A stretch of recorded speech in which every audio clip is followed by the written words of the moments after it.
जी first question आपके सामने है और मैथ्स पेडागोजी में एक छोटा सा जो मतलब हम ये कहेंगे एक नोट है कि इससे एक तो डरना नहीं है, इसको नॉर्मल पेडागोजी की तरह ही लेके चलना है। आप अगर पढ़ के समझ गए लैंग्वेज तो क्वेश्चंस गलत नहीं होंगे।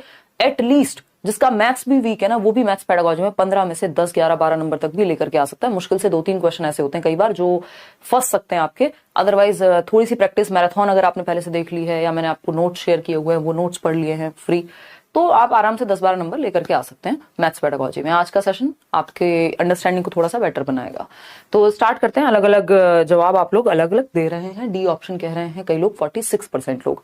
तो स्टार्ट करते हैं, समझते हैं। क्वेश्चन नंबर 1 कहता है mathematical thinking is based on, यानी जो गणितीय चिंतन है, मैथमेटिकल थिंकिंग है, वो किस पर आधारित होती है। पहला ऑप्शन है प्रोसीजरल फ्लुएंसी, यानी आप प्रोसीजर्स को फॉलो करने में कितने बढ़िया हैं। बच्चा एक्टिव है क्या प्रोसीजर फॉलो करने में, क्या उसका दिमाग एक्टिव है, क्या उसकी थिंकिंग एक्टिव है। उस लेवल पे नहीं है, फिर भी चलो हम आगे बढ़ेंगे। इंट्यूशन एंड ऑब्जर्वेशन, चलिए कुछ हद तक ठीक है बात। फिर आते हैं लॉजिक एंड ऑब्जर्वेशन, कुछ हद तक ठीक है, बट ये ऑब्जर्वेशन मैथमेटिक्स के साथ उतना फिट नहीं हो रहा। और जब हम नेचर ऑफ मैथमेटिक्स, एक टॉपिक है पेडागोजी का, जब आप एनसीईआरटी पढ़ते हैं या जो नोट्स आपको दिए हुए हैं या फिर आप जो एनसीईआरटी ने आपके मैनुअल्स दिए हुए हैं जिसको हम पोजीशन पेपर कहते हैं, जो एनसीएफ ने दिए हुए हैं, एनसीईआरटी ही देता है बेसिकली। एनसीएफ में बस आपको 2 चीजें पढ़नी है इसमें। एनसीएफ 2005 में जो एक सेक्शन है मैथ्स पेडागोजी का वो पढ़ लीजिए, और साथ में पोजीशन पेपर एक मैथमेटिक्स का, हर सब्जेक्ट का होता है एक पोजीशन पेपर एनसीईआरटी के द्वारा दिया गया। इन पोजीशन पेपर्स पे ही बेस्ड है पूरा एनसीएफ। तो वो काम आप कर लेंगे तो आपको आराम से चीजें समझ में आ जाएंगी। नहीं करेंगे तो नोट्स पढ़ लीजिए, हम साथ में करते रहेंगे, ठीक है जी। तो अगर हम बात करें तो हमें पता है नेचर ऑफ मैथमेटिक्स, यानी गणित की जो प्रकृति है, या आपने अपने डीएलएड बीएलएड की बुक्स में भी पहला चैप्टर होता है मैथ्स पेडागोजी में जब आपकी क्लासेस चलती हैं, नेचर ऑफ मैथमेटिक्स, यानी गणित की प्रकृति क्या है ना। तो गणित की प्रकृति हमें पता है लॉजिकल है और रीजनिंग बेस्ड है, तार्किक होता है गणित। ये बात बच्चे को पता होनी चाहिए। तो सारे ऑप्शन से बेटर ऑप्शन क्या हो गया, लॉजिक एंड रीजनिंग बेस्ड होती है जो मैथमेटिकल थिंकिंग होती है, तर्कात्मक होती है और विवेचनात्मक होती है, जिसमें लॉजिक लगता है, कोई भी बात हवा में नहीं होती, मान नहीं लिया जाता, 2+2 4 ही होते हैं। तर्क है गणितीय चिंतन में, और लॉजिक है मतलब प्रॉपर तर्क एवं विवेचना पर आधारित होता है, किसी भी ऐसी चीज पर नहीं। इंट्यूशन पूरी तरह से नहीं, कुछ चीजों में, कुछ टॉपिक्स में गणित के इंट्यूशन लग जाएगा, लेकिन पूरा जो नेचर ऑफ मैथमेटिकल थिंकिंग है वो है लॉजिकल और रीजनेबल। तो D option is the right answer और बेस्ट ऑप्शन है बाकी के 3 ऑप्शन से। अगर आप ये कहें बाकी के 3 ऑप्शन चलो बहुत खराब नहीं है या कुछ हद तक हमें सही लग रहे हैं, लेकिन जो बेस्ट ऑप्शन है वो डी ऑप्शन है, और बेस्ट ऑप्शन ही हमें आंसर दिलाता है जिसमें बच्चे का जो दिमाग है वो सबसे ज्यादा एक्टिव हमें नजर आए। क्वेश्चन नंबर 2 देखिएगा एक बार। क्वेश्चन नंबर 2 क्या कहता है भाई, तो क्वेश्चन नंबर 2 क्या है, कॉमन सेंस से सॉल्व होने वाले सवाल है। वाइल टीचिंग मल्टीप्लिकेशन, यानी जब आप मल्टीप्लिकेशन टेबल पढ़ा रहे हैं बच्चे को, for 4 a teacher has used the multiplication table for 2 in the following वे। तो 4 की टेबल पढ़ाने से पहले 2 की टेबल के माध्यम से समझाने की कोशिश हो रही है, ठीक है ना। तो 4 times 2 is double of 2 times of 2। भाई 2 का पहाड़ा पहले से आता है बच्चे को, तो जब हम उसको समझाने की कोशिश कर रहे हैं तो हम बता रहे हैं कि जब 2 बार 2 आता है तो मतलब ये जो 4 है 4 times 2 is double of 2 times 2। तो जो उसको आता है ऑलरेडी उसके बेस पे हम नई नॉलेज बिल्ड करने की कोशिश कर रहे हैं, बात ठीक है। 4 times 3 is double of 2 times 3 and so on. अब 4 के पहाड़े से पहले 3 का पहाड़ा भी आता होगा तो उसका भी उदाहरण हमने दे लिया कि भाई 4 टाइम्स जो 3 है ना, 4 times 3 यानी 12 of 2 is double of 2 times 3 and so on. तो इसी तरह से हम बेसिकली जो बच्चे को आता है उसके आधार पर उसको नई चीजें सिखाने की कोशिश कर रहे हैं। बात सही है या नहीं है, बिल्कुल सही है। अब क्या पूछा क्या है हमसे, इसको देख के डरना नहीं है, हाय रे ये तो गणित चल रहा है। आपको समझना है पूछा क्या है आपसे, पेडागोजी पूछेगा आपसे। The objective of the teacher is to, यानी शिक्षक का उद्देश्य क्या है। हर एक काम का टीचिंग लर्निंग प्रोसेस में उद्देश्य होता है, कुछ आउटकम सेट होते हैं कि भाई ये रिजल्ट आएगा निकल करके। तो पहले उद्देश्य समझना है कि उद्देश्य क्या है, आउटकम नहीं पूछा यहाँ पे। उद्देश्य क्या है इस बात का, शोइंग हिज और हर मैथमेटिकल कॉम्पिटेंसी, टीचर अपनी योग्यता को दर्शा रहे हैं। ये तो एकदम बेकार बात हो गई, क्योंकि टीचर का जो उद्देश्य है कक्षा में सिखाने का वो अपनी योग्यता को, कि कितना मुझे आता है ये मैं यहाँ पे प्रूव करने से कोई फायदा नहीं होगा। इस चक्कर में कई लोग अपनी ईगो में इतना ज्यादा या इधर उधर की चीजें पढ़ाने लगते हैं जिसका पेपर से कोई ताल्लुक नहीं होता, या फिर उस लेवल के लिए वो ठीक नहीं है, वो नीड नहीं है उस क्लास की। तो ये बात भी गलत हो गई। बी ऑप्शन है introduce the concept of double, यानी दुगने की अवधारणा का परिचय दे रहे हैं। पहाड़े की बात चल रही थी। Encourage the student to use mathematical tricks to learn the tables quickly, trick हो गई क्या ये, नहीं। Use patterns and relationships to develop new concepts using the previous knowledge of students. ये बात हमें पढ़ के ही समझ आ गई थी, मैंने बोल भी दी थी, मुझे पता भी नहीं था फोर्थ ऑप्शन में प्रीवियस नॉलेज लिखा होगा। हमें ये पढ़ के समझ आ गई थी कि बच्चे के पूर्व ज्ञान से जोड़ने की कोशिश हो रही है। जो बच्चे को 2 का पहाड़ आता है उसके बेसिस पे जोड़ करके एक पैटर्न पहचानने की हम कोशिश कर रहे हैं जो पहाड़ों में फॉलो होता है, यानी टेबल्स में फॉलो किया जाता है, एक पैटर्न है। तो हमने एक पैटर्न को रिलेशनशिप बिल्ड किया उस पैटर्न का नए कॉन्सेप्ट के साथ जो बच्चे को ऑलरेडी आता था, जो पूर्व ज्ञान है। पूर्व ज्ञान को मैं क्या कहती हूँ, नींव है आपकी। जब आप घर बनाते हैं नींव पहले भरी जाती है ना, तो आप जब जो नींव है उसके ऊपर इमारत बनती है, बिल्डिंग जो बनेगी वो नींव के ऊपर बनेगी। ठीक, तो ये नींव है एक तरह से जिसका इस्तेमाल नए कॉन्सेप्ट को सिखाने में किया जा रहा है। और नए कॉन्सेप्ट को कैसे सिखा रहे हैं, ये जो पैटर्न है कि 4 times 2 is double of 2 times of 2, तो ये पैटर्न हम सिखा रहे हैं और रिलेशनशिप जोड़ पा रहे हैं। ठीक है जी, उदय सर की क्लास होपफुली कल या परसों में एक बार मैं उनको पूछ के बताती हूँ। आज उनको लगवाना था सेशन, बट मैं आज फोन ऑफ करके आराम से सो चुकी थी क्योंकि आज बैच में क्लास होती नहीं है और कल मुझे पता नहीं था इस बारे में। क्वेश्चन नंबर 3 देखिए, आ student has the concept of fraction, he she can easily understand the concept of rational number by linking it with fraction according to पियाजे। पियाजे हर जगह आते हुए मिलेंगे आपको, क्यों? क्योंकि पियाजे ने दिमाग कैसे डेवलप होता है इसके बारे में स्टेजेस दी हैं, है ना। तो वो तर्क कब आता है आपको पता है, कॉन्क्रीट ऑपरेशनल में 7 से 11 वर्ष में, ठीक है ना। तब हम रेशो प्रोपोर्शन सिखाने की बात करते हैं, ठीक है बात। तो एक बार जवाब देने की कोशिश कीजिए, फिर हम आगे बढ़ेंगे। रिंकी गुप्ता, ठीक है, ऐसे अलग अलग सब्जेक्ट करते रहेंगे, टेंशन ना लो, पेपर निकलेगा मस्त तरीके से। तो एक छात्र के पास भिन्न की अवधारणा है। फ्रैक्शन समझते हो? समझते हो फ्रैक्शन? नहीं समझते हो मत समझो, क्योंकि ज्यादा नहीं समझना, जो पढ़ लिया उसी का इस्तेमाल करना है, वो उदय सर समझाएंगे। तो एक छात्र के पास भिन्न की अवधारणा है, वह परिमेय संख्या की अवधारणा को भिन्न से जोड़कर आसानी से समझ सकता है क्योंकि उसको फ्रैक्शन का कॉन्सेप्ट आता है। अब वो रैशनल नंबर के कॉन्सेप्ट को रिलेट करके, क्योंकि जुड़े हुए हैं आपस में, कनेक्शन बिल्ड हो जाएगा, तो वो क्या करेगा, सीख लेगा। क्या है पियाजे के कॉन्सेप्ट में अगर हम समझें तो ये कौन सी प्रोसेस है जो इसके लिए रिस्पॉन्सिबल है कि जो हमें आता है उससे कनेक्ट करके हम कुछ और सीख जाएं। यानी ब्रेन में कुछ तो एसिमुलेटेड है, कुछ तो भरा हुआ है, कुछ तो जुड़ा हुआ है हमारे स्कीमा में। बात सही है। स्कैफोल्डिंग, यहाँ कोई हेल्प की बात तो हुई नहीं है, बच्चा कहीं अटक रहा हो, ना वाइगॉस्की की बात हुई है, ना ब्रूनर की बात हुई है जिन्होंने दिया था। तो assimilation is the right word, कि आत्मसात करना, एसिमुलेट करना। आपके ब्रेन में ऑलरेडी एक कॉन्सेप्ट है जो आपने एसिमुलेट किया हुआ है, वो है फ्रैक्शंस का कॉन्सेप्ट। आपने उसी से जोड़ करके एक जुड़ा हुआ कॉन्सेप्ट आप समझ जाएंगे। अब क्यों? क्योंकि आपके ब्रेन में एक स्कीमा है, आपने एक एसिमुलेटेड स्कीमा आपके ब्रेन में है, ऐड किया हुआ है आपकी नॉलेज में, उसी से जोड़ करके कुछ और भी समझ जाएंगे। तो ये प्रोसेस कौन सी यूज होगी? एसिमुलेशन। याद होगा एक क्वेश्चन आता है कि एक बच्ची है सीता नाम की, जो दाल चावल खाना सीख रही है, मिला करके खाती है, वो दोनों को मिक्स करके हाथ से खाना सीख रही है। तो ये क्या है? ये प्रोसेस है जो उसको आता है ऑलरेडी, उससे जोड़ करके कुछ और सीख रही है। यानी ब्रेन में चीजें हैं, बस उसी का इस्तेमाल करके काम बन रहा है। तो ये डीकॉम्पोजिशन, डिसेंट्रेशन का यहाँ कोई पॉइंट नहीं है, क्योंकि पर्सपेक्टिव चेंज नहीं करना, उसको डिसेंटर नहीं करना, अलग अलग यूज नहीं देखने किसी चीज के, उससे जोड़ के कुछ सीखना है। तो assimilation is the right answer over here. आगे बढ़ेंगे क्वेश्चन नंबर 4। क्वेश्चन नंबर 4 देखिएगा।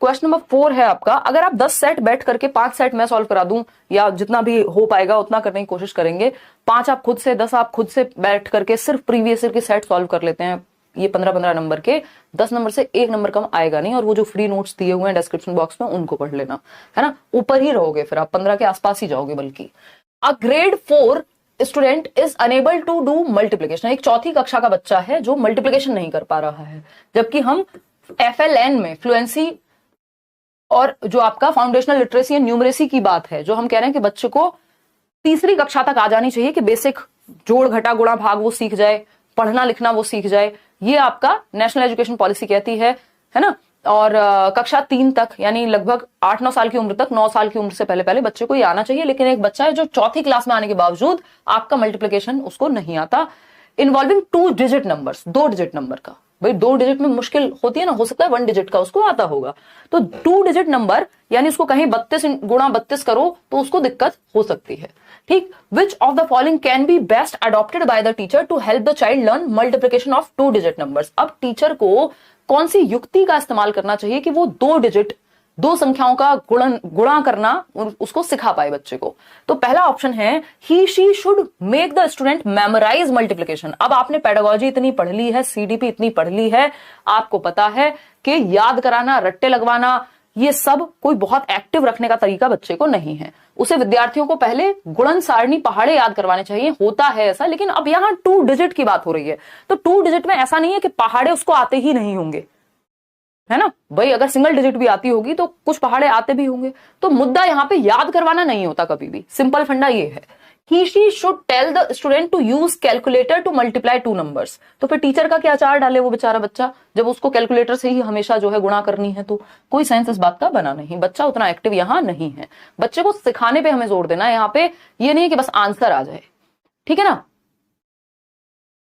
ठीक बात है, पेडागोजी आसान लगने लगी आपकी वजह से, बहुत बढ़िया अभिलाषा। चलिए आइए, तो अगर हम बात करते हैं सी ऑप्शन की, he she can first help the student with multiplication of single digit number and then use heuristics for 2 digit numbers. यानी वह पहले एक अंकीय संख्या की गुणा करने में विद्यार्थी की मदद करे। कि भाई हम प्रीवियस नॉलेज पे जाते हैं ना, हम सीधा 4th फ्लोर पे नहीं जाएंगे, पहले 1st फ्लोर बनेगा या उससे पहले आपकी नींव भरी जाएगी, फिर उसके आधार पे चीजें बनेंगी। तो हम प्रीवियस नॉलेज से कनेक्ट करेंगे, पहले उसको जो सिंगल डिजिट का मल्टीप्लिकेशन है उस पर फोकस करेंगे, उसको हेल्प करेंगे कि वो उसके साथ डील करना सीख जाए। सिंगल डिजिट के साथ जो एक अंक वाली संख्याएं होती हैं कि उसको 3 गुणा 5 करना आ जाए अच्छे से। उसके बाद हम जाएंगे किधर, 2 डिजिट नंबर पर, और कौन से वो फंडे हैं या ह्यूरिस्टिक्स हैं या तरीके हैं, जुगाड़ हैं, जिनके माध्यम से हम 2 डिजिट नंबर को मल्टीप्लाई कर पाएंगे, ये वो सीख पाए। बात तो सही है, तरीका यही होना चाहिए। हम कहा नोन टू अननोन लेके चल रहे हैं। ये कौन सी अप्रोच है आपकी पेडागोजी में, ये है नोन टू अननोन की अप्रोच, सिंपल टू कॉम्प्लेक्स की अप्रोच। क्या है ये, नोन टू अननोन, शिक्षण का सूत्र है ये। ज्ञात से अज्ञात की ओर, जो बच्चे को आता है, क्या आता है, प्रीवियस नॉलेज, जो उसका पूर्व ज्ञान है, तो ज्ञात से अज्ञात की ओर ले जाते हैं हम, सिंपल टू कॉम्प्लेक्स ले जाते हैं, सरल से जटिल की ओर। ऐसा नहीं होता डायरेक्ट पहले जटिल की ओर जाएं। तो आपको सबको पता है कि पहले हमें सिंगल डिजिट मुश्किल लगता है, फिर हम वो सीख जाते हैं, तो वो हमारे लिए सिंपल हो जाते हैं, और फिर हम 2 संख्याओं वाली गुणा सीख पाते हैं। तो सरल से जटिल की ओर जा रहे हैं हम यहाँ, बात तो सही है। फिर आता है आपका डी ऑप्शन, इसको भी पढ़ लेते हैं, क्या पता ये इससे भी अच्छी बात कर रहा हो। डी ऑप्शन है, he she can perform the multiplication algorithm repeatedly on the black board and ask the student to solve similar problems using the algorithm taught. कि जो भी मेथड, जो भी तरीका, जो भी एल्गोरिथम, जो भी स्टेप बाय स्टेप प्रोसेस को एल्गोरिथम बोलते हैं, सिखा दिया है, बता दिया है ब्लैक बोर्ड पे मल्टीपल टाइम। अब बच्चे को अगर समझ में ही नहीं आया, आप 70 बार बता दो ब्लैक बोर्ड पे, करते रहो, खुद से ही खेलते रहो, तो ये तो सेंस बना नहीं। बच्चा एक्टिव है सी ऑप्शन में, और उसके सिंपल टू कॉम्प्लेक्स का हम यहाँ रूल भी फॉलो कर रहे हैं। हम नोन टू अननोन भी ले जा रहे हैं बच्चे को, और एक एक करके चीजें जोड़ करके सिखा रहे हैं। तो सी ऑप्शन सबसे बेहतर ऑप्शन है जो बच्चे के पक्ष में है। ठीक है, क्वेश्चन नंबर 5 पर जाएंगे। बहुत ही आसान सा सवाल, बट इसके लिए आपको 2-3 कॉन्सेप्ट पता होने चाहिए, नहीं तो गड़बड़ हो जाएगी।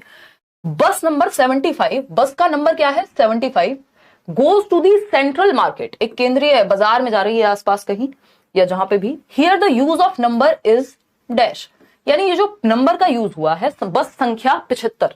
भाई बस संख्या होती है ना, ऐसे दिल्ली में बहुत सारी बसेस चलती हैं, किसी बस का नंबर होगा 623, किसी का 302 होगा। ऐसा 302 तो खैर क्या ही होता भी होगा, अब तो मुझे बहुत टाइम हो गया बस में ट्रेवल किए, बट हाँ नंबर्स होते हैं अलग अलग। जो डीटीसी की बसेस हैं, दिल्ली ट्रांसपोर्ट कॉर्पोरेशन की, या ऐसी अलग अलग रोडवेज की बस है, तो उसमें भी कुछ ना कुछ तो होता ही है, जिसके माध्यम से हम मान लेते हैं बस नंबर 75 एक नंबर है। ठीक, अब ये बस नंबर 75 जो है सेंट्रल मार्केट की तरफ जा रही है। ये जो नंबर का यूज है, यानी इस 75 का क्या मतलब है यहाँ पे, ये कार्डिनल है, ये नॉमिनल है, ये ऑर्डिनल है, या ये सीरियल नंबर है बस का, बताइए बताइए फटाफट से। अब इसमें सब गलत जवाब दे रहे हैं, इसमें सब गलत जवाब दे रहे हैं। देखते हूं कितने लोग सही जवाब दे रहे हैं। सिर्फ 26% लोग सही जवाब दे पा रहे हैं, अदरवाइज 43% लोग सी कह रहे हैं, 13% लोग ए कह रहे हैं। सीरियल नंबर बनी थोड़ा ना सीरीज में बस जो है, सीरियल नंबर तो वो होता है जिस क्रम संख्या में कोई भी चीज बनी होती है ना।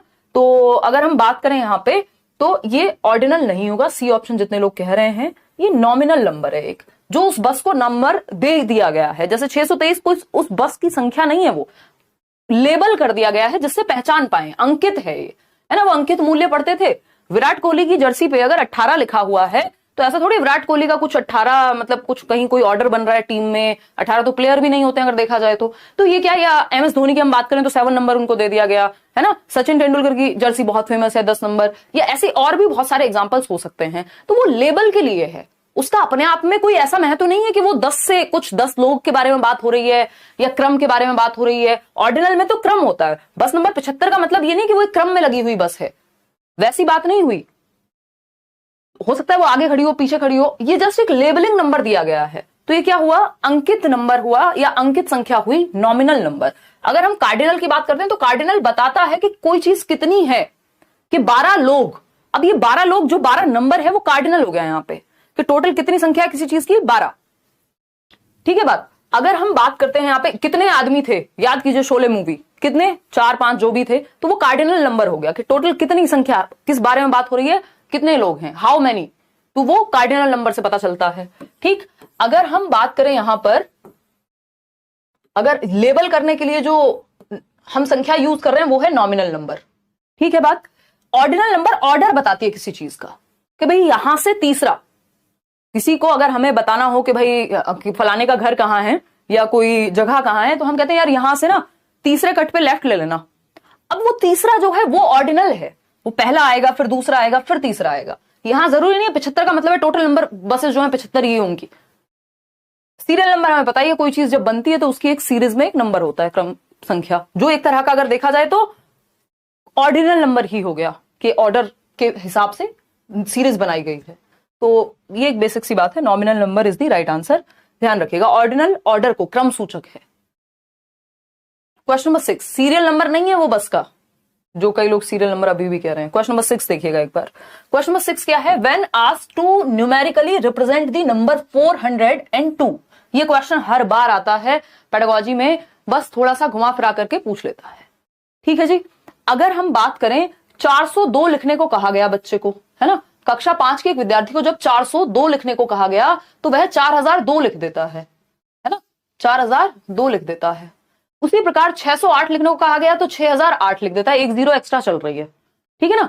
इस भ्रांति का सर्वाधिक उपयुक्त स्पष्टीकरण क्या है, ये जो मिसकॉन्सेप्शन बन गया है बच्चे के दिमाग में, इसको कैसे ठीक करें। हम सबने बचपन में ये गलतियां की हैं भाई। पेडागोजी आपको पढ़ के समझना है कि बच्चे को सिखाना कैसे है। पहला ऑप्शन है the child is simply careless, बच्चे में कमी नहीं ढूंढनी होती। पहली बात ये, हमारे मेथड में कुछ कमी रही होगी या किसी कॉन्सेप्ट में कोई कमी रही है, इसका मतलब ये नहीं है कि बच्चे में कमी रही है। हर एक बच्चा क्रिएटिव है, क्यूरियस है, और क्या है, एबिलिटी टू लर्न के साथ जन्म लेता है। ये चाइल्ड सेंटर्ड एजुकेशन, जो आपकी बाल केंद्रित शिक्षा है, वो मानती है। कंस्ट्रक्टिविस्ट अप्रोच भी इसी को मानेगी, रचनावादी भी। तो ये तो गलत हो गया। The child is simply writing the number as he she hears it, उसको जैसा सुन रहा है वैसा वो लिख रहा है। अब 402 सुन रहा है और 4008 लिख रहा है, या 4002 लिख रहा है, तो ये तो सेंस नहीं बना, है ना। द चाइल्ड हैज, इसका मतलब है कहीं ना कहीं कॉन्सेप्चुअल अंडरस्टैंडिंग में प्रॉब्लम है। The child has not fully understood the place value system. हमेशा ये क्वेश्चन घुमा फिरा के आपको देखने को मिलता है कि क्या गड़बड़ है भाई, प्लेस वैल्यू नहीं समझ पा रहा है बच्चा, कि इकाई धाई जो आपका जो 1 10 100 1000 जिसको हम बोलते हैं, इकाई धाई सैकड़ा, हजार, 10,000, वो वाला कॉन्सेप्ट जो प्लेस वैल्यू का कॉन्सेप्ट है वो नहीं समझ पा रहा बच्चा। तो हम ये कहेंगे साधारणतः बच्चा वही लिखता है, वो तो गलत बात हो गई। बच्चे को स्थानीय मान प्रणाली की पूर्ण समझ नहीं है, अभी वो क्लियर नहीं हो पा रहा इस कॉन्सेप्ट को लेकर के, जो प्लेस वैल्यू का कॉन्सेप्ट है, कि प्लेस वैल्यू से सारी कहानी बदल जाएगी। जो चीज 402 थी, एक जीरो एक्स्ट्रा लगते ही वो 4002 बन गई। तो ये प्लेस वैल्यू के कॉन्सेप्ट में बच्चों को दिक्कत है, इसलिए मिसकॉन्सेप्शन हो रहा है। फिर भी डी ऑप्शन चेक करेंगे। The child lakhs intelligence and mathematical knowledge, बच्चे में तो बुद्धि की ही कमी है। अब ये सेंसलेस बात हो गई। एज अ टीचर आपको ऐसी बात कभी नहीं करनी कि बच्चे में तो बुद्धि की कमी है, गणितीय ज्ञान की कमी है। अरे ये सब गलतियां, एरर्स जो हैं, पार्ट ऑफ लर्निंग है। त्रुटियां होना साधारण सी बात है, सामान्य सी बात है, प्राकृतिक सी बात है। अगर मैं कहूं गलतियां, कोई कभी गलती ही नहीं करता हो तो वो थोड़ा प्रॉब्लमेटिक बात है। तो यहां स्थानीय मान की समझ में उसको कंफ्यूजन है, कॉन्सेप्ट अभी क्लियर नहीं है। C option is the right answer. Question number 7 देखिएगा एक बार, ये क्या पूछता है। क्वेश्चन नंबर 7 कहता है a teacher gives the formula to find the area of a rectangle. भाई रेक्टेंगल आयती बोलते हैं ना हिंदी में, तो एक रेक्टेंगल का एरिया फाइंड आउट करने को टीचर ने कहा है, एक फॉर्मूला बताया है। ठीक है ना। Ask the children to find the area of different rectangular cutouts the teacher is using. एक क्वेश्चन इस तरह का भी आता है, ऑफलाइन में भी आता था, ऑनलाइन में भी आता है। बेसिकली क्या होता है कि आपको याद होगा 2018 में एक क्वेश्चन आया था कि एक टीचर ने राइट एंगल ट्राइंगल के 4 शीट्स बांट दी बच्चों में, यानी पहले क्या उदाहरण पेश किया, बाद में रूल की तरफ गए हैं, है ना। किशन चौहान बहुत बढ़िया, बताइए एक बार फटाफट से। तो हम यहाँ पे क्या हुआ है, पहले एक टीचर ने फॉर्मूला दे दिया सीधा सीधा, हमारे लिए इजी हो गया, है ना। a+b का होल स्क्वायर, या रेक्टेंगल की बात कर रहे हैं l×b बता दिया, या वॉटेवर जो भी एरिया के बारे में, कुछ भी हो सकता था। लेकिन मुद्दा क्या है यहाँ पे, गणित नहीं पूछा आपसे पूछा क्षेत्रफल का फॉर्मूला पहले बता दिया, और अब बच्चों को बाद में उसको अप्लाई करके अलग अलग रेक्टेंगुलर शेप्स का एरिया निकालने को कहा गया है। फॉर्मूला से हम एग्जाम्पल की तरफ जा रहे हैं, रूल से एग्जाम्पल जा रहे हैं। फॉर्मूला क्या होता है, एक रूल होता है जो सभी के लिए सेम होगा। रूल टू एग्जाम्पल जाना डिडक्टिव मेथड कहलाता है, यानी निगमनात्मक विधि कहलाती है ना। ये कोई ऑब्जर्वेशन मेथड नहीं है, लेबोरेटरी मेथड नहीं है, या तो ये इंडक्टिव होता है या तो ये डिडक्टिव होता। तो ये डिडक्टिव मेथड है क्योंकि रूल टू एग्जाम्पल गए हैं। यही अगर एग्जाम्पल पहले दिया होता टीचर ने, बहुत सारे रेक्टेंगुलर दिखाए होते, फिर बताया होता इनमें क्या समानताएं हैं, फिर फॉर्मूले तक पहुंचते। यानी पहले हमने परिभाषा नहीं बताई संज्ञा की, यहां पे पहले परिभाषा बता दी, बाद में उदाहरण बताए। अगर पहले उदाहरण बता देते बाद में परिभाषा तक जाते तो वो इंडक्टिव मेथड हो जाता। तो यहां पे सिंपली लिख सकते हो इंडक्टिव मेथड बोले तो एग्जाम्पल टू रूल, उदाहरण से नियम की ओर जाना। वहीं अगर हम डिडक्टिव की बात कर रहे हैं तो यहां रूल टू एग्जाम्पल जाना, यानी नियम से उदाहरण की ओर जाना। इसमें गलती कर देते हैं जबकि ये इतना आसान क्वेश्चन है, ठीक है ना। तो ये बेसिक बात हमें ध्यान में रखनी है। 2 मिनट लेकर के हम इसको थोड़ा सा समझ भी लेते हैं। इंडक्टिव और डिडक्टिव कहीं भी पूछा जा सकता है। ये दोनों अप्रोचेस देने का जो श्रेय है एक्चुअल में वो जाता है अरस्तु को, यानी एरिस्टोटल को, ठीक है ना, एक यूनानी दार्शनिक। इंडक्टिव रीजनिंग या डिडक्टिव रीजनिंग या मेथड के नाम से हम बाद में जानते हैं, ठीक है। इसमें मैंने शायद एक बहुत पुरानी वीडियो आपको मिल जाएगी व्हाइट बोर्ड वाली, डिडक्टिव मेथड, निगमनात्मक विधि। ये हर सब्जेक्ट में यूज हो जाती है, चाहे आप ग्रामर पढ़ रहे हो, व्याकरण यानी कि, चाहे आप कोई और सब्जेक्ट पढ़ रहे हो, ठीक है ना। तो यहां पे हम इसको आगमन विधि, किसको, इंडक्टिव मेथड को शांति से समझेंगे। 15 ही क्वेश्चन है आज, ज्यादा क्वेश्चन नहीं, छोटी रहेगी क्लास क्योंकि 15 ही क्वेश्चन का सेट करेंगे। ऐसे सेट आप 10-12 लगा लेंगे, आपकी पेडागोजी इतनी बढ़िया हो जाएगी कि आप पेपर में 15 में से 10-12 नंबर कम से कम ले आए। यदि कुछ टेढ़े मेढ़े क्वेश्चन भी आ गए 2-3 थियोरी बेस्ड, आगमन विधि और ये है आपका निगमन विधि। क्या है ये, निगमन विधि। क्लियर है बात भाई। ग्रामेटिकल चीजों में या गणित में डिडक्टिव मेथड काफी यूज होता है। तो अगर हम बात करें, यहां पहले आपने रूल बता दिया बच्चे को, क्या बताया, रूल बता दिया। रूल टू एग्जाम्पल लेकर के जाते हैं, यानी नियम से उदाहरण की ओर। संज्ञा की परिभाषा बताई और फिर उसके उदाहरण बताए, है ना। किसी वस्तु स्थान किसी व्यक्ति वस्तु स्थान के नाम को संज्ञा कहते हैं। फिर बताया आगरा क्या है, एक संज्ञा हो गई। तुम्हारा नाम क्या है, हिमांशी, संज्ञा हो गया। इसी तरह से जब आपने पहले डेफिनेशन बताई कि भाई noun is the name of a person, place और thing is known as noun, फिर बाद में आपने एग्जाम्पल दे दिए कि तुम्हारी जो फेवरेट डिश है छोले भटूरे, वो क्या है, आपकी संज्ञा का ही उदाहरण है। तो पहले नियम बताया, और यहाँ पे यही तो हुआ है, पहले फॉर्मूला बता दिया और फिर फॉर्मूला से प्रैक्टिस कराए जा रहे हैं हम, a+b का होल स्क्वायर, और फिर बहुत सारे क्वेश्चंस दे दिए। तो ये क्या हुआ, रूल टू एग्जाम्पल जाना है, ठीक।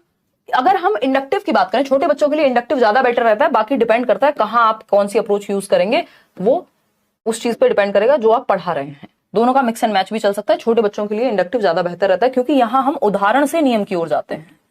हमने बहुत सारे राइट एंगल ट्राइंगल दिखाए, ये क्वेश्चन आया था 2018 में, बहुत सारे राइट एंगल ट्राइंगल दिखाए और उसके बाद हमने बच्चों से रूल पूछा कि इनमें समानता क्या दिख रही है।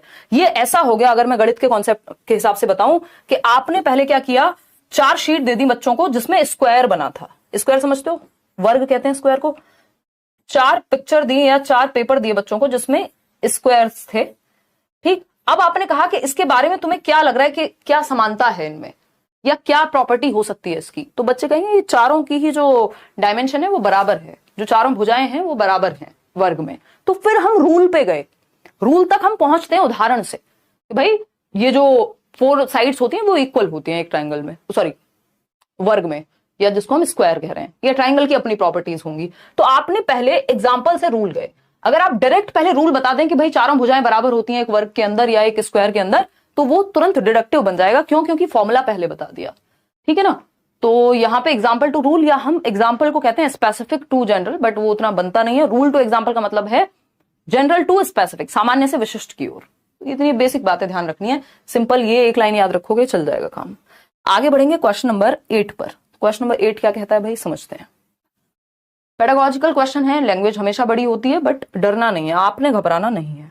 बताइए क्वेश्चन नंबर 8 फटाफट से। गुड इवनिंग भाई, बताओ एक बार।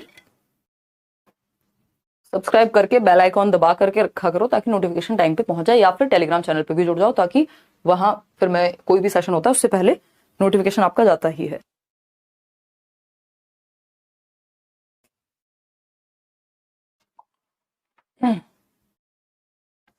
Hello friends, this is Himanshi and welcome to let's learn. Tarun कह रहे हैं, अच्छा ठीक है तरुण। कुछ लोग रोज इतने कमेंट करते हैं कि पता नहीं नजर भी आ जाता है, और कई लोगों का कभी कमेंट नहीं पढ़ा जाता। इसमें मेरा कोई अपराध नहीं है, ये रैंडम होती हैं चीजें, वो तो नहीं हो पाएगा रूप, एसएमएस वाला पेपर तो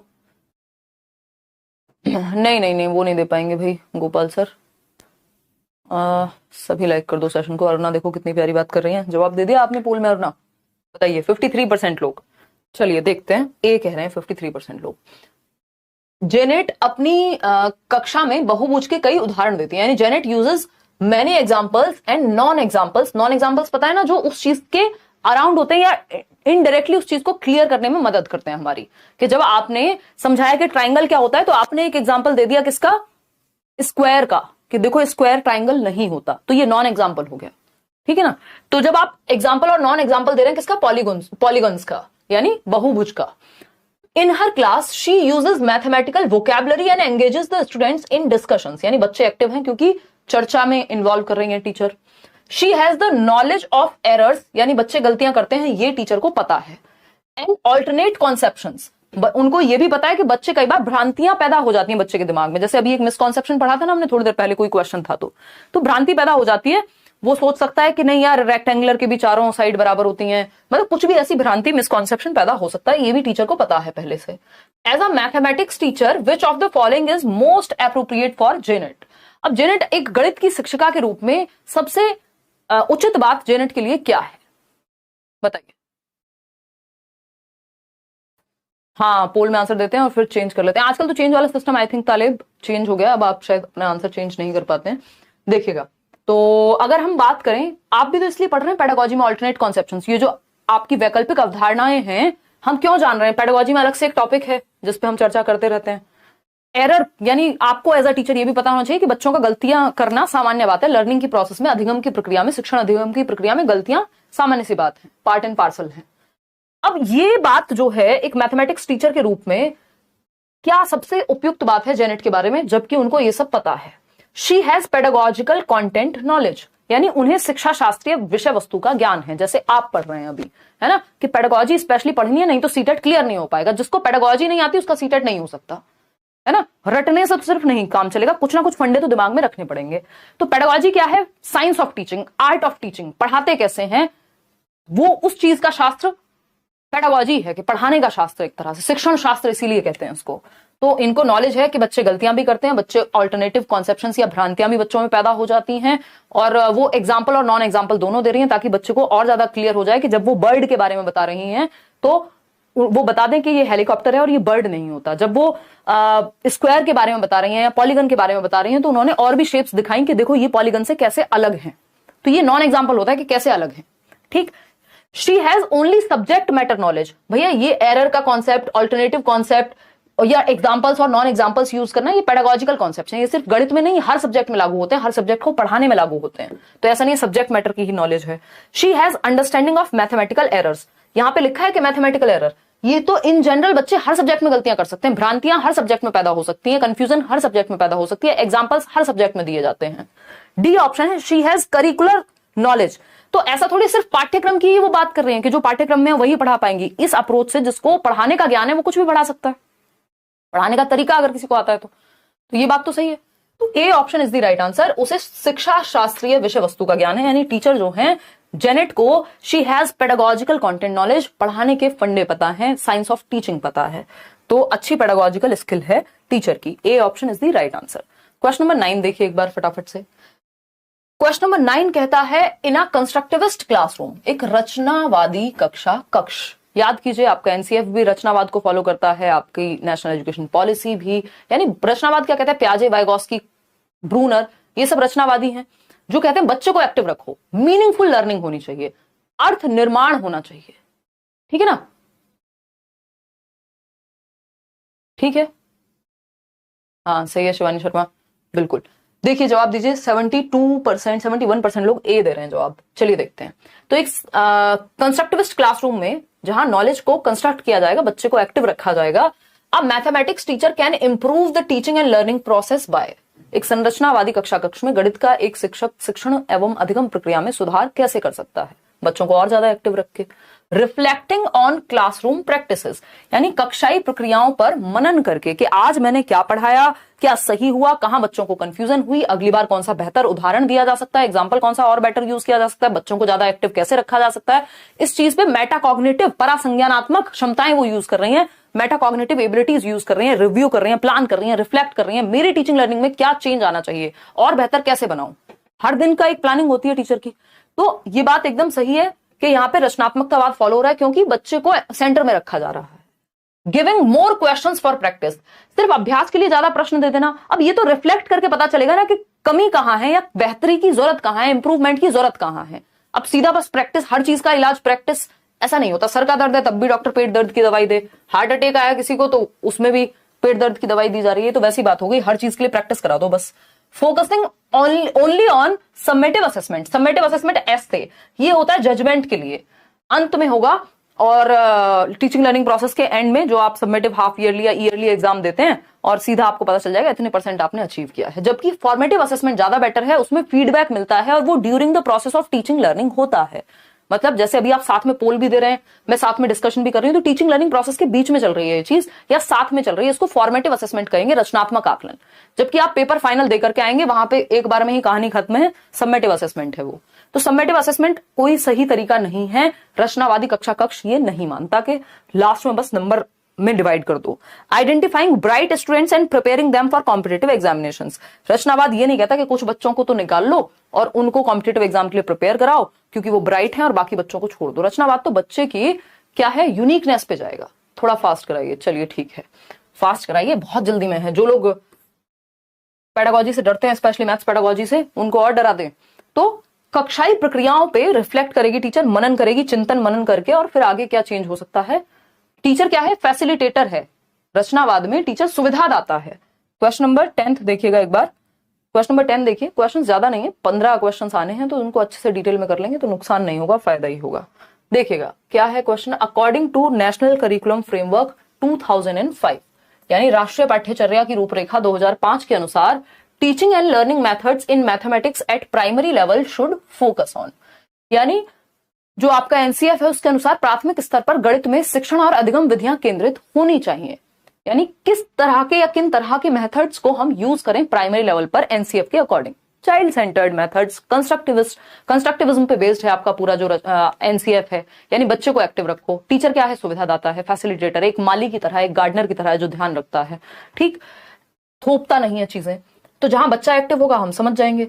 explorations of various patterns in mathematics, यानी गणित में विभिन्न प्रतिमानों की खोज पर, यानी बच्चा एक्टिव है।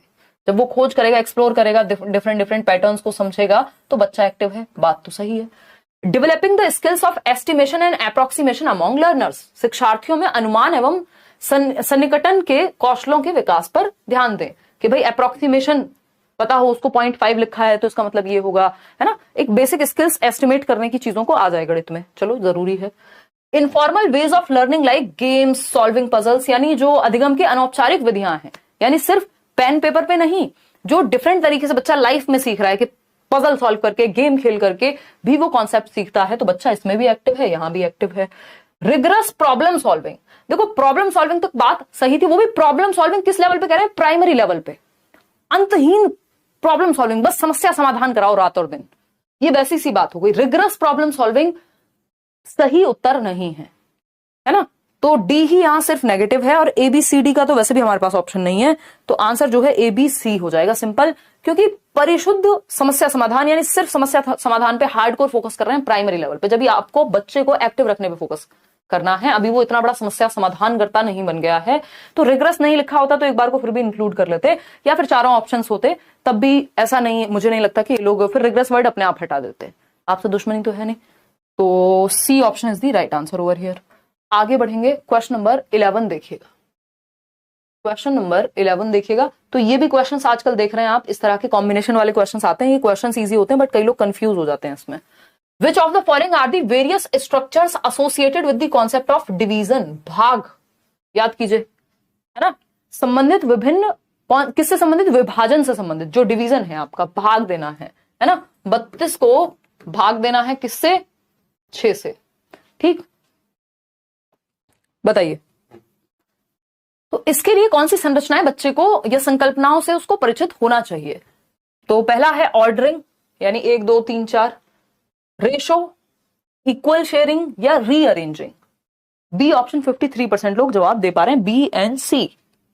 बी एंड सी, बहुत बढ़िया। कितने लोग? 53% लोग, बहुत बढ़िया, मन खुश कर दिया आपने आज, इतनी भी उम्मीद थी नहीं, क्योंकि इस तरह के क्वेश्चंस में कई लोग कंफ्यूज हो जाते हैं। देखो आपको 2 ऑप्शन हटाने पड़ेंगे यहाँ पे, क्योंकि ओनली बी का सेंस नहीं बनता कि ऐसा नहीं है ना बाकी ऑप्शंस गलत हैं। और डिवीजन में तो होता ही है, इक्वल शेयरिंग का कॉन्सेप्ट बच्चों को नहीं पता होगा।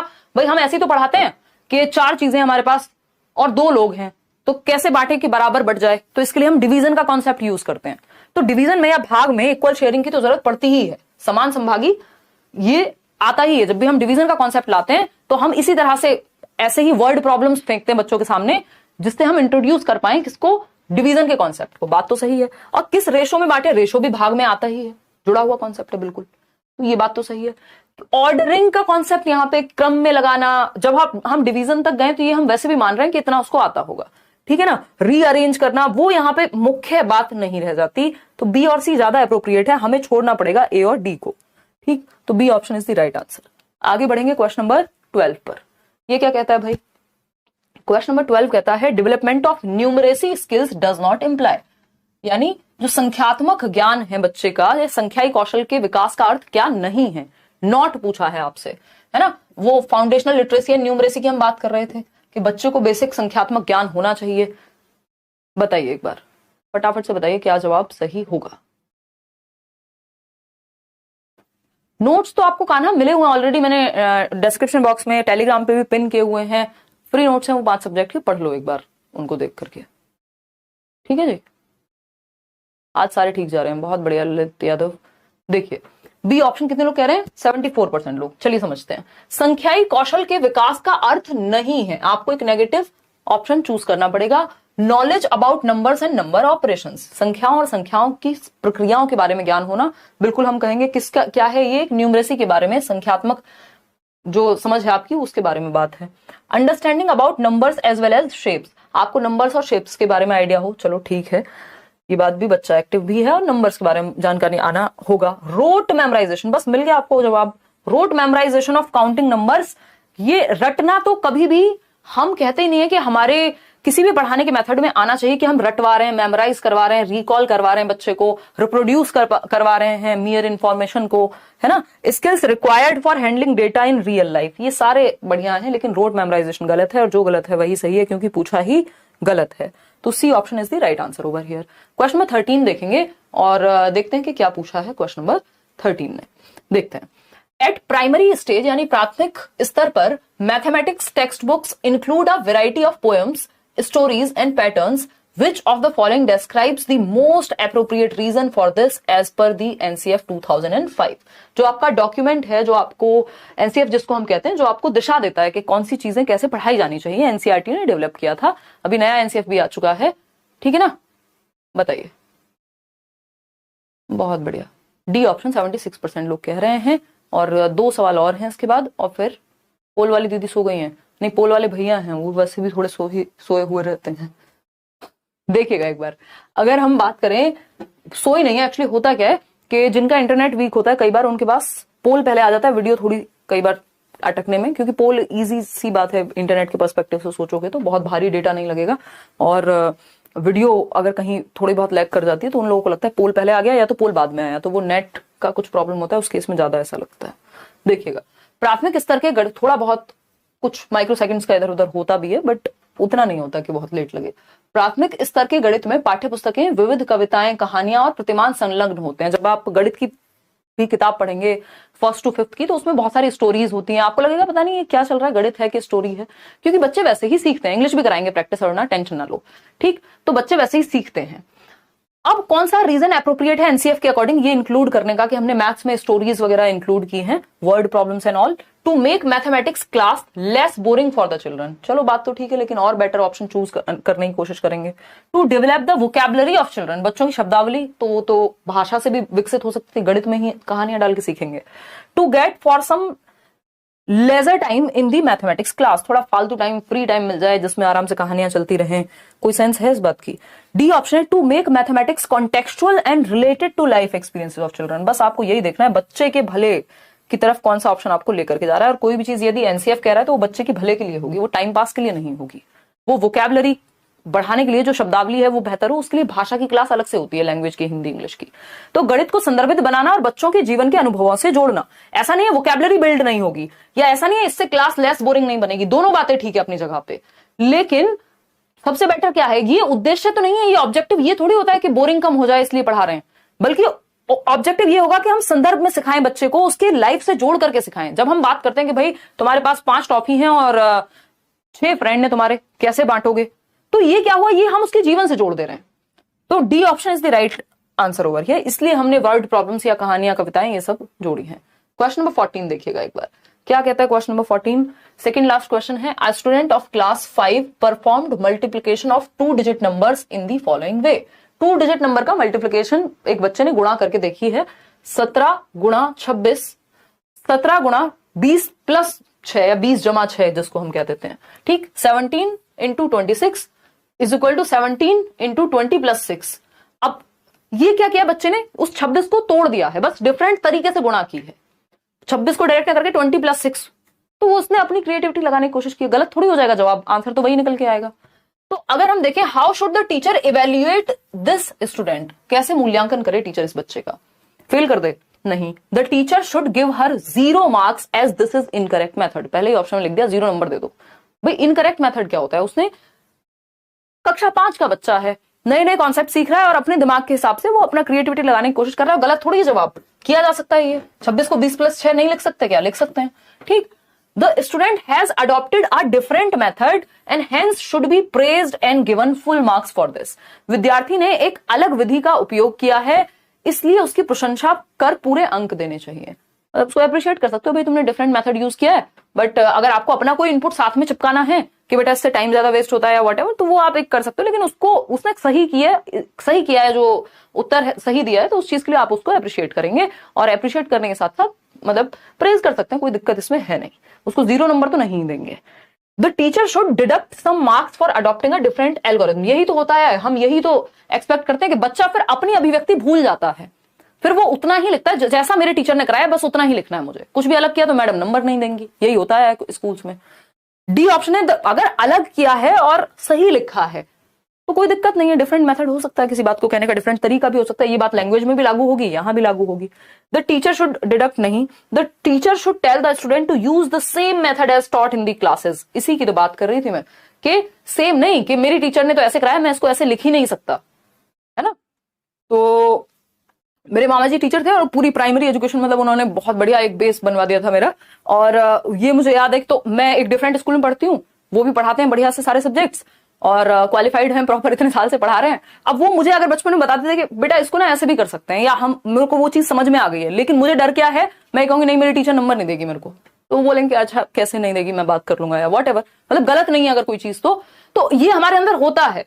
क्यों? क्योंकि हमें सिखा दिया गया कहीं ना कहीं कि teacher should tell the student to use the same method as taught in the class, कि जिस मेथड से पढ़ाया गया उसके अलावा कुछ भी इधर उधर गया नंबर गया आपका, तो ये गड़बड़ है, ये सही तरीका नहीं है।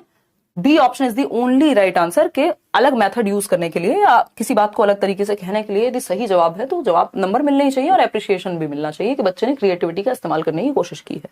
क्वेश्चन नंबर 15 देखिएगा, as per NCF 2005 position paper on mathematics. Position paper की बात हो रही है, अभी हम थोड़ी देर पहले बात भी कर रहे थे पोजीशन पेपर की। एनसीईआरटी पोजीशन पेपर पब्लिश करता है, एनसीईआरटी की वेबसाइट पे भी मिल जाएंगे, वैसे जरूरत पड़ेगी नहीं अगर हम बैचेस में हैं, या हम यूट्यूब पे भी आपने अगर मैराथन वगैरह देख लिए हैं, सारे सेशंस देख लिए हैं, नोट्स बना लिए हैं। एक्स्ट्रा पढ़ना नुकसानदायी नहीं होता, बट अगर समय है तो पढ़ सकते हो। तो गणित पर राष्ट्रीय पाठ्यचर्या रूपरेखा 2005 के आधार पत्र के अनुसार लोक कलन विधि, यानी किसकी बात हो रही है, एल्गोरिथम, वो भी कौन सा, folk algorithm, can enrich the child's perception of mathematics, what is meant by folk algorithm, यानी लोक कलन विधि का मतलब क्या है। हाँ, पहला ऑप्शन है an algorithm develop to recite folk songs. Folk लिख दिया, इसका मतलब हमें लगता है कि लोक का मतलब ये नहीं है कि जो लोक गीत की ही बात हो रही होगी, फोक सॉन्ग्स की ही बात हो रही होगी, बेसिकली जो चलन में है उस जगह पर या देश में या व्हाटएवर लोगों में। तो यहाँ पे ये तो गड़बड़ हो गया, सिर्फ सॉन्ग के बारे में थोड़ी बात हो रही है। An algorithm used in ancient times, एक ऐसा एल्गोरिथम जो प्राचीन काल में इस्तेमाल में आता था, अब नहीं आता है, ऐसा तो नहीं है। ट्रेडिशनल कल्चरल एंड उसको हम वैदिक मैथमेटिक्स कह देते तो ज्यादा बेटर होता, ये ऑप्शन अगर बात हो रही होती तो। Traditional cultural and social activities यानी सांस्कृतिक एवं सामाजिक गतिविधियां, जी नहीं, गणित के परिप्रेक्ष्य में बात हो रही है। The mode of mental calculations used by people who are not formally educated, ये बात एकदम सही है कि हम डेली लाइफ में जो लोकल मैथमेटिक्स या जो रियल लाइफ में मैथमेटिक्स यूज कर रहे हैं लोग, चाहे वो आपका कोई शॉपकीपर हो सकता है, अगर आप गांव में जाएंगे तो एक दुकानदार हो सकता है वो पढ़ा लिखा हो ही ना, लेकिन उसका जो आपकी गणना है वो एकदम ठीक होती है, यानी कैलकुलेशन एकदम सही होती है। तो ये हमारे मेंटल ऑपरेशंस हैं या कैलकुलेशंस हैं used by people who are not formally educated.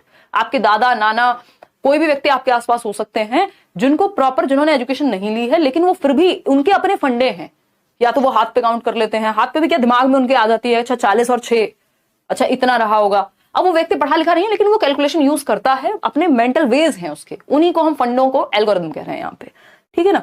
तो ये फोक का मतलब ये जो चले आ रहे हैं या हमारे चलन में रहे हैं पहले से, अब वो लोकगीत भी उसी से बना है और यहाँ पे जो बात हो रही है वो भी उसी से संबंधित है। तो ये सिंपल आंसर इसका हो गया।